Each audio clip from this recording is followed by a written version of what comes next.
Eu nasci em Savalu, reino de Daomé, África, no ano de 1810.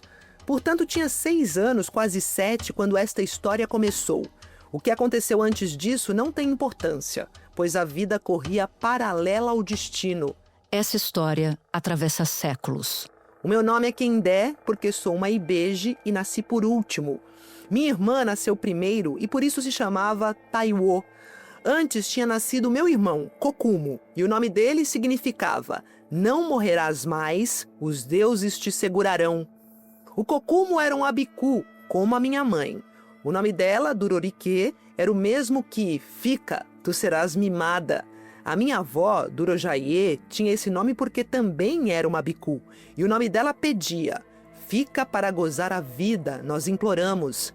Assim são os abikus, espíritos amigos há mais tempo do que qualquer um de nós pode contar e que antes de nascer combinam entre si que logo voltarão a morrer para se encontrarem novamente no mundo dos espíritos. Eles têm nomes especiais que tentam segurá-los vivos por mais tempo, o que às vezes funciona. Mas ninguém foge ao destino, a não ser que ele queira, porque quando ele quer, até água fria é remédio.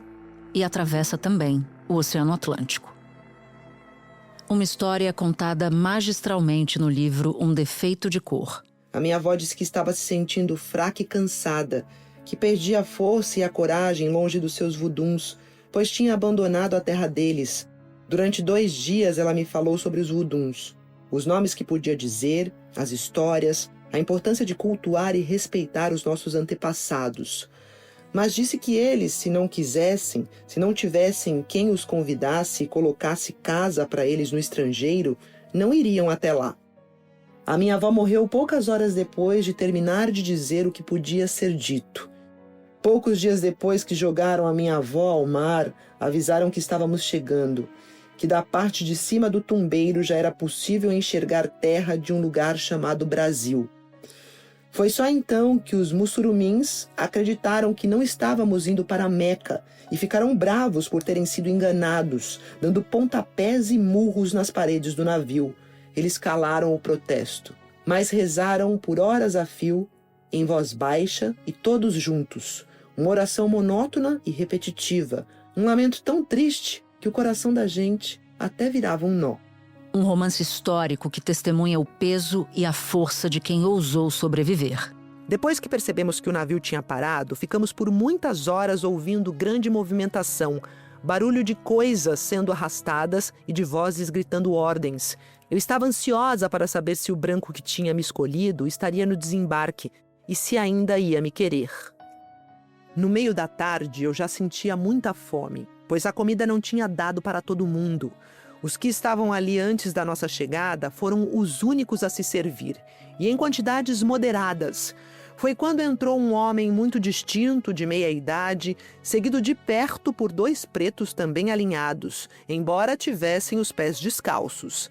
Ele pediu uma preta que soubesse cozinhar e algumas se apresentaram, voluntariamente ou depois de serem chamadas pelo empregado do barracão, que primeiro tentava vender as peças mais antigas, que os compradores recusavam para escolher as que estavam em melhores condições. Acabou sendo escolhida uma senhora que tinha viajado no meu navio, uma que eu vi chorando no dia em que levaram o marido morto para ser jogado no mar. Depois, o homem pediu um preto que entendesse de pescaria, e como já não havia mais homens da nossa leva, ficou um dos antigos, que na verdade não tinha nada de antigo, era bem moço ainda, embora magro e maltratado. Quando parecia que já estava se preparando para ir embora, feliz com a compra, correu os olhos pelo armazém, como quem procura uma vaca entre carneiros, parou e apontou a bengala na minha direção. Essa também é a memória do Brasil, uma memória marcada pela escravidão, contada na obra-prima da escritora Ana Maria Gonçalves. Os trechos que você ouviu foram lidos a pedido do assunto pela apresentadora Maju Coutinho. A personagem principal, Kendé, é inspirada na vida de Luísa Maim, que foi a mãe do poeta e advogado abolicionista Luiz Gama. Ao longo do episódio, você também vai ouvir estrofes do poema Minha Mãe e uma carta. Ambos foram escritos por ele.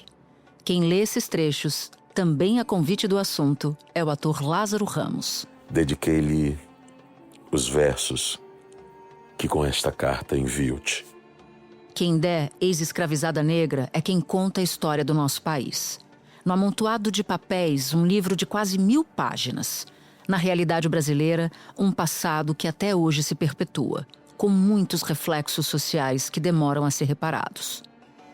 Nesta semana, no dia 7 de novembro, Ana Maria Gonçalves assume a cadeira número 33 da Academia Brasileira de Letras. Será a primeira vez que uma mulher negra vai ocupar um espaço na academia, 128 anos depois de sua fundação. Da redação do G1, eu sou Natuzaneri e o assunto hoje é Ana Maria Gonçalves. Uma entrevista com a autora do romance Um Defeito de Cor, lançado em 2006, que a consagrou como uma das grandes vozes da literatura nacional. Em 2007, o livro venceu o prêmio Casa de las Américas, um dos mais importantes da América Latina. A obra também foi homenageada como enredo da Escola de Samba Portela em 2024 e ganhou uma exposição que marcou a reabertura do Museu da Cultura Afro-Brasileira em Salvador, em novembro de 2023. Eu queria aproveitar para agradecer a Maju Coutinho e ao Lázaro Ramos pelos incríveis áudios enviados a pedido da produção do assunto. Segunda-feira, 3 de novembro.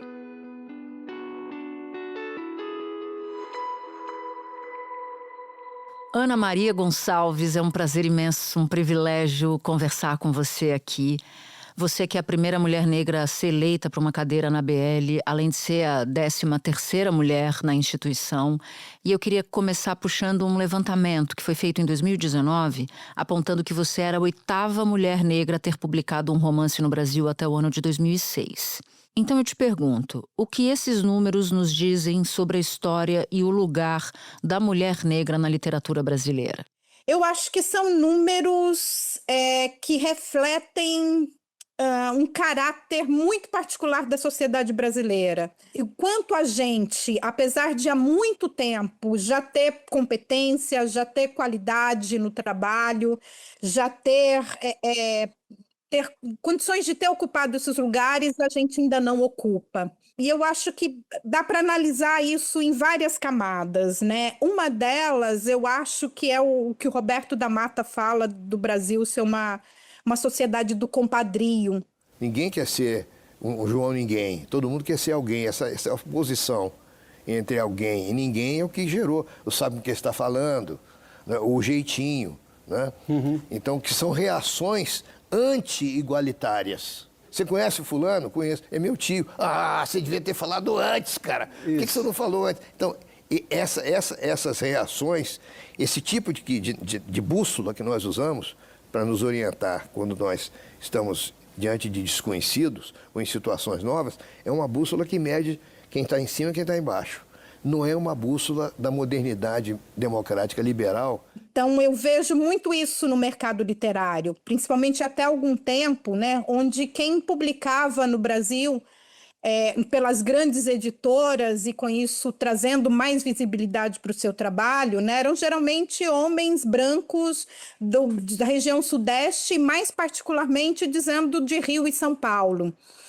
E eles meio que controlavam esse mercado editorial, né? Ou seja, porque geralmente você chega numa grande editora por indicação, né? Então, indicavam uns aos outros, né? Eram eles quem faziam, por exemplo, as curadorias dos festivais literários pelo Brasil, eram quem estavam nos júris dos concursos literários, né? Então, isso fazia com que o capital cultural, o capital social da literatura, né? Ou das artes, circulasse entre eles. Eu acho que a internet foi um instrumento muito importante para a gente começar a furar nessa bolha, né? A partir da autopublicação, a partir de você poder divulgar o teu trabalho e a partir também de um amadurecimento do debate sobre a questão racial no Brasil. Eu acho que isso tudo junto faz com que a gente pense nesses números, né? A primeira mulher negra a publicar um romance no Brasil foi em 1853, né? Úrsula da Maria Firmina dos Reis. Nossa literatura do passado tem nomes tão pouco conhecidos. Maria Firmina dos Reis é um deles. Maranhense que nasceu em 1825 e que foi a primeira mulher concursada. Passou como professora num concurso público para o seu estado. Depois escreveu Úrsula, um romance abolicionista. Escreveu também, durante a campanha abolicionista, em 1887, o livro A Escrava. Ela era contra o escravismo. E tá na BL agora, eu espero que seja, e eu acredito que é, uma sinalização da academia para cumprir com uma promessa. Eu acho que quando se coloca, né, qualquer coisa brasileira, por exemplo, Academia Brasileira de Letras, literatura brasileira, eu acho que se faz ali uma promessa que ela seja representativa da sociedade a qual ela nomeia. Né? Então, estar lá dentro agora, eu acho que é um aceno da Academia Brasileira de Letras de ser mais diversa, né? De admitir nesse clube que é fechado, né? Em que as pessoas votam entre si para eleger os seus pares, né? De incluir mais diversidade, né? Essa diversidade que realmente é o espelho do que a sociedade brasileira é hoje em dia. E também uma imposição para o mercado editorial que precisa acelerar muito para, pelo menos, inverter essa lógica, né? Para a gente não demorar tanto tempo. Eu vejo mudanças, mas pelo que você nos conta, essas mudanças são ainda muito lentas. Dito isso, eu queria muito entrar no teu livro Um Defeito de Cor, jogar os nossos olhares sobre a tua protagonista, Kendé. Ela era uma criança que foi capturada, sequestrada do reino de Daomé, foi trazida aos 8 anos de idade para o Brasil. Uma história que se passa no século XIX, que narra a vida de uma sociedade escravista brasileira, como foi a sociedade brasileira. E eu queria entender como é que você construiu essa personagem. Por que você escolheu a Kendé para ser a protagonista? A Kendé é inspirada na vida da Luísa Maim, né, que é a mãe do poeta, abolicionista, advogado, jornalista Luiz Gama. Luiz Gama é um menino negro, nascido em Salvador, nasceu livre e foi escravizado pelo próprio pai aos 10 anos de idade, na ausência da mãe. Luiz Gama passa 8 anos escravizado, primeiro em Salvador, depois Rio de Janeiro, depois São Paulo, capital. Passa 8 anos escravizado, trabalhando como copeiro, lavando roupa, engomando roupa, como sapateiro. Aprende a ler e escrever e, quando isso acontece, um novo mundo se abre e ele nunca mais para de ler e de escrever. Eu conheci a figura da Luísa Maim quando eu estava fazendo pesquisa sobre a Rebelião Malê, que era o assunto inicial do livro. E depois da pesquisa feita, e eu acho que principalmente por entender esse papel que poderia ter Kendé ali, a Rebelião Malê acabou virando o capítulo 7 do livro, e o livro, a história da Kendé cresceu muito em torno desse capítulo. Inicialmente eu não encontrei nenhum documento, né, oficial, né, tido como oficial sobre a existência da Luísa Maim, e havia assim, muita dúvida, né, se ela realmente tinha existido, como se a gente pudesse duvidar da palavra do próprio filho, falando sobre a mãe dele e a gente retrucando que essa mãe nunca existiu. Né? Era exatamente isso que acontecia com a vida do Luiz Gama e de sua mãe, Luísa Maim. E aí, então, eu construí a Kendé, né, ou seja, que é a minha Luísa Maim ficcionalizada, a partir de 2 poemas do Luiz Gama, em que ele fala sobre a mãe. Aqui você vai ouvir um trecho do poema Minha Mãe, de Luiz Gama. Quem lê, a pedido do assunto, é o ator Lázaro Ramos. Era muito bela e formosa, era a mais linda pretinha, da adusta Líbia rainha, e no Brasil pobre escrava. Oh, que saudades que eu tenho dos seus mimosos carinhos, quando com os tenros filhinhos ela sorrindo brincava. Os olhos negros, altivos, 2 astros eram luzentes. Eram estrelas cadentes por corpo humano sustidas. Foram espelhos brilhantes da nossa vida primeiro. Foram a luz derradeira das nossas crenças perdidas. Tinha uma prece infinita, como o dobrar do cineiro. As lágrimas que brotavam eram pérolas sentidas dos lindos olhos vertidas na terra do cativeiro.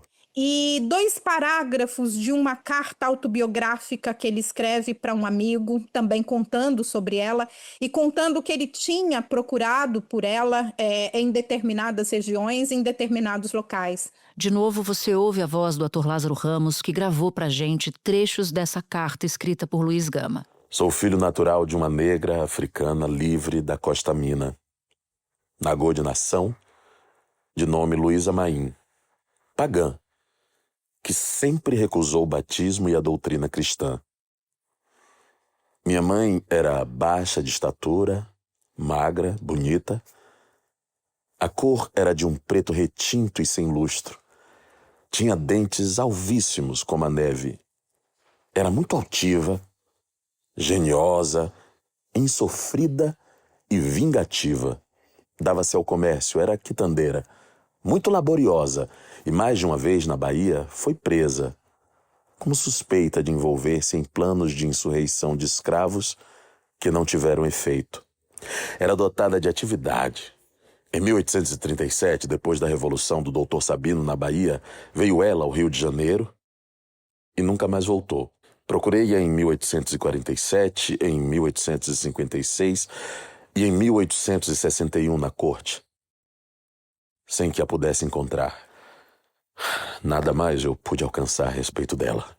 Nesse ano, 1861, voltando a São Paulo e estando em comissão do governo na vila de Caçapava, dediquei-lhe os versos que com esta carta envio-te.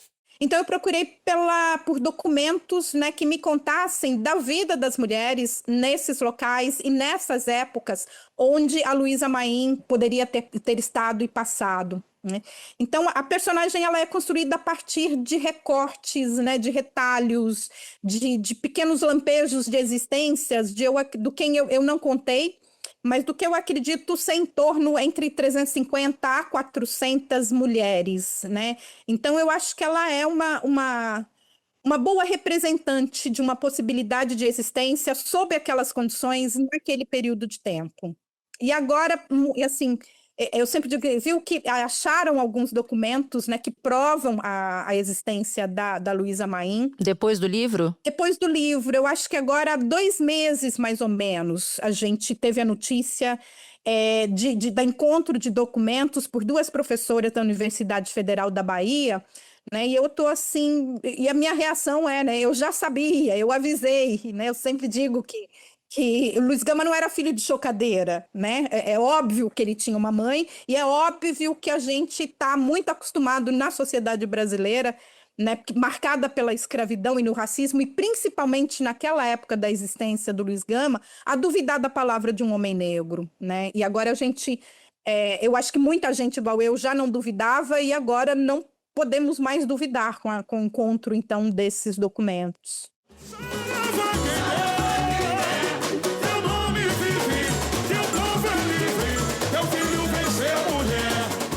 Espera um pouquinho que eu já volto para continuar minha conversa com Ana Maria Gonçalves.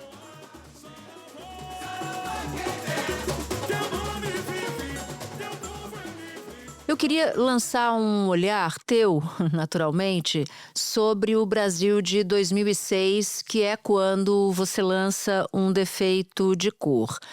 Naquele momento, o debate sobre cotas raciais na educação superior, ele estava engatinhando, só ganharia força a partir de 2010. Foi só em 2012, 6 anos depois de Um Defeito de Cor ser lançado, que o Supremo Tribunal Federal reconheceu que o sistema adotado nas universidades públicas era constitucional. Então eu queria que você comparasse esses 2 Brasis. O Brasil que tem você como representante na ABL, na Academia Brasileira de Letras, e o Brasil que recebeu Um Defeito de Cor em 2006.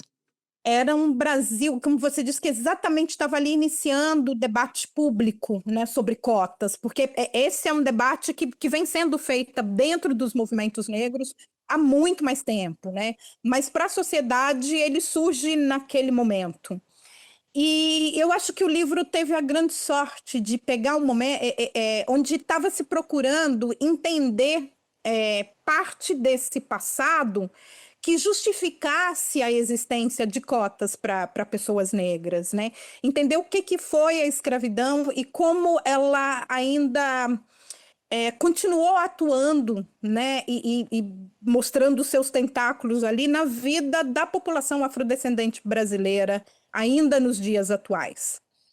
Era um Brasil no qual grande parte da população negra e principalmente da população mestiça como eu, né, não se entendia como parte de um grande movimento que estava buscando direitos e dignidades para todo mundo. Eu sempre digo, eu sendo uma mulher negra de pele clara, né, eu sou filha de mãe negra e de pai branco, para mim sempre foi uma identidade que as pessoas questionavam muito, né? Dependendo do contexto social em que eu estava e até geográfico dentro do Brasil, do contexto cultural, eu podia até ser lida como uma mulher branca e como uma mulher negra em contextos diferentes.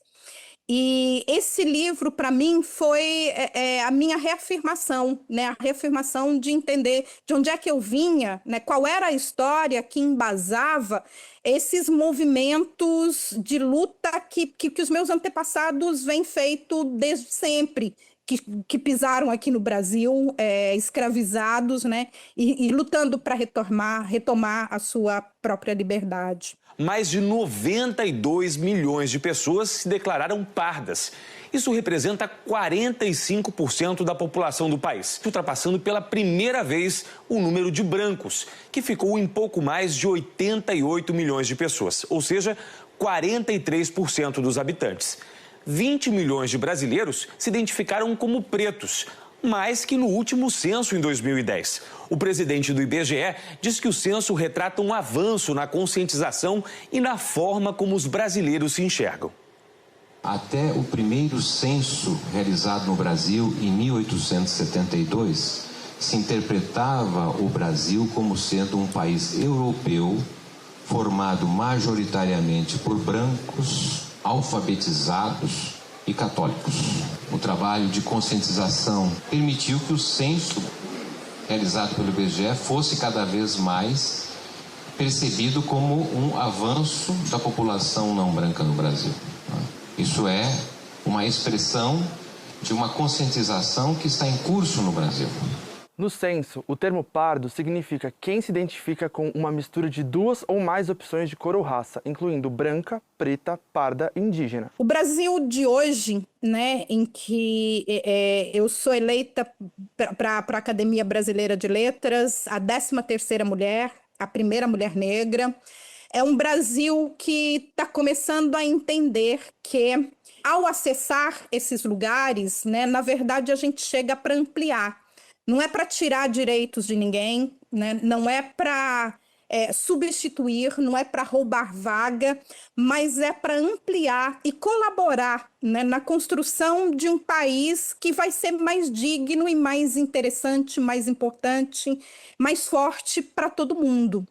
Eu acho que é um aceno da Academia Brasileira de Letras, principalmente depois da candidatura da Conceição Evaristo, em acho que 2017 ou 2018, né? Ela não foi eleita, mas foi um movimento que serviu para a academia se olhasse no espelho e visse que ela não era representativa da diversidade cultural, intelectual, literária do Brasil, né? E eu espero que o meu ingresso lá dentro, né, venha num movimento de entender a necessidade de abrir portas, né? Nós estamos elegendo uma grande escritora, uma escritora magisterial, mas nós estamos elegendo também uma mulher.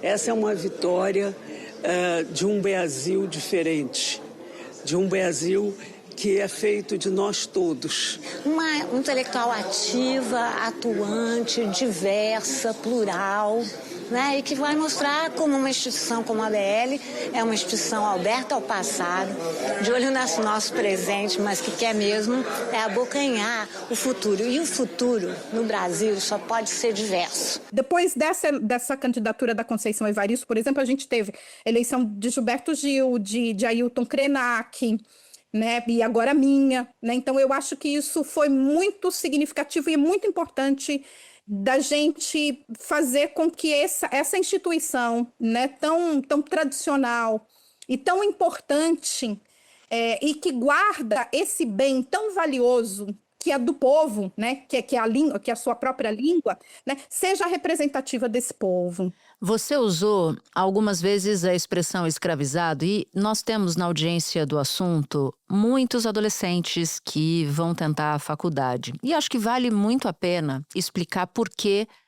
não se usa o termo escravo mais, e sim escravizado. Você faria essa gentileza para essa audiência do assunto que estuda todos os dias e que vai prestar vestibular? É extremamente importante de se entender essa distinção, porque as pessoas, por exemplo, a Kendé, né, que é a personagem do meu livro, ela nasce uma criança livre, né, morando no seu vilarejo com a sua família, né, e ela é tornada escrava já, ou seja, tiraram-lhe uma liberdade que deveria ser um dos bens mais protegidos por cada um de nós, né? Não estava mais na minha terra.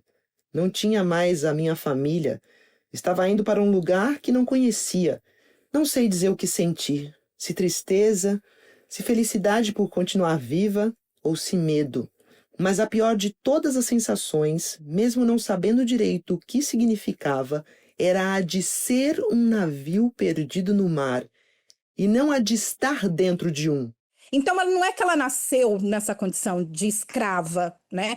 Ela foi escravizada. E eu acho que, ao se falar que é escravizada, a gente pensa também que não é uma condição passiva, né? É uma condição ativa, né? Ela tinha a sua liberdade e essa liberdade lhe foi tomada por alguém, né? Houve um agente escravizador, né? Então, a gente para de lançar os nossos olhos só para a pessoa que foi tornada escrava e passa a pensar que houve ali uma troca de relações, né? Uma transferência situacional em que, né, alguém se acha no direito de possuir um outro alguém, e nesse caso da escravização africana, né, apenas pela diferença no tom de pele.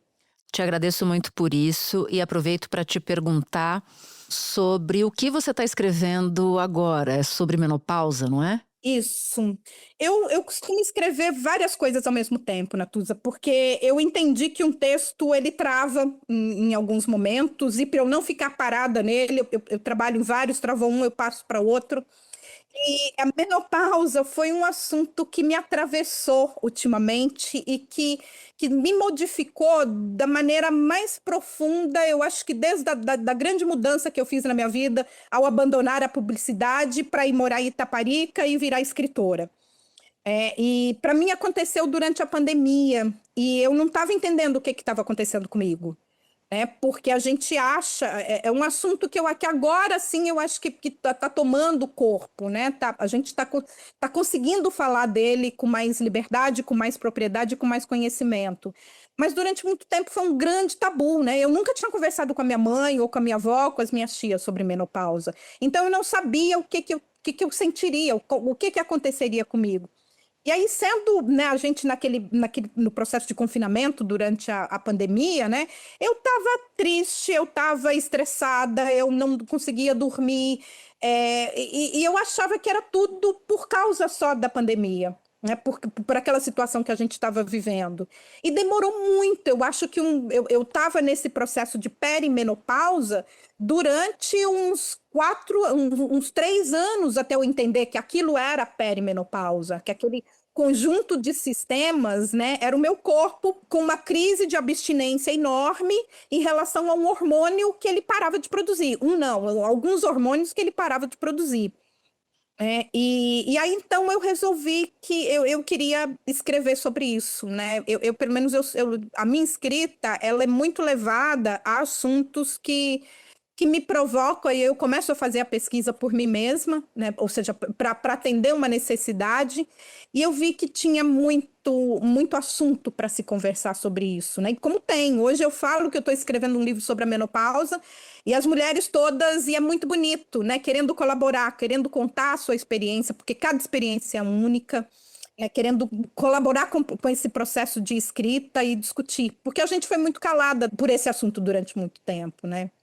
Eu acho que isso tem que ser transformado em política pública, né? Eu acho que a gente tem que... Agora que a gente começou a falar nisso da sociedade, eu acho que está na hora da gente começar a falar também que isso tem que ser transformado em política de saúde pública, né? Tem que ter atendimento no SUS para as mulheres da menopausa, né? Porque pesquisas indicam que, por exemplo, mulheres de 55 a 65 anos morrem muito mais de ataque cardíaco do que homens na mesma idade. E isso é por causa da menopausa. Né? Mulheres dessa mesma idade têm mais AVCs do que homens dessa mesma idade. É por causa da menopausa. Né? Então, não é algo que acontece só dentro da nossa cabeça. Né? Isso é osteoporose, né? Quebra-se, cai-se, quebra-se ossos, né? Porque por causa da menopausa. Né? Então, é um problema sério de saúde pública que deve ser entendido como isso, né? E tratado, e que todas possam ter esse atendimento, que as mulheres que têm acesso, né, a médicos ou a planos de saúde têm, com esclarecimento sobre reposição hormonal, com esclarecimento sobre tipo de alimentação, né? A sociedade, a gente merece isso, a gente merece que o que a gente faz pela sociedade faz com que a gente mereça esse tratamento de volta. O dia da sua posse, Nabele, está chegando. O que a gente pode esperar do teu discurso de posse? Eu ainda estou planejando o discurso. Eu sou alguém que gosta de reescrever, então não quero escrever agora, senão eu vou ficar reescrevendo até a data. Então, estou tomando anotações e vou escrever. Mas eu estou querendo que seja analisar as condições, desde que o Machado de Assis foi o seu primeiro presidente e foi alguém que foi embranquecido até pelos seus confrades lá dentro da academia. Né? Se você analisar, por exemplo, a certidão de nascimento do Machado está como negro, a certidão de morte dele está como branco. Né? Então, entender quais foram as transformações até dentro da academia durante esse processo, né? Que hoje faz com que seja celebrada, né, a posse de uma mulher assumidamente, ou seja, que não tem nenhum problema, né, em eu me assumir negra ao tomar posse na academia. Muito obrigada pela entrevista, foi incrível. Muito obrigada pelo papo, adorei conversar com você aqui. Este episódio usou trechos do Samba Enredo da Portela em 2024 e do canal da FEComércio no YouTube. Se você ouviu o episódio até aqui, eu vou te fazer um convite. Baixar o aplicativo do G1 no seu celular. Por lá, você pode ouvir o assunto, claro, e pode também acompanhar todas as notícias do dia em tempo real e de graça. Este foi o Assunto, podcast diário disponível no G1, no YouTube ou na sua plataforma de áudio preferida. Comigo na equipe do Assunto estão Mônica Mariotti, Amanda Polato, Sara Rezende, Luiz Felipe Silva, Thiago Kazuroski e Carlos Catelan. Eu sou Natuzaneri, fico por aqui. Até o próximo assunto.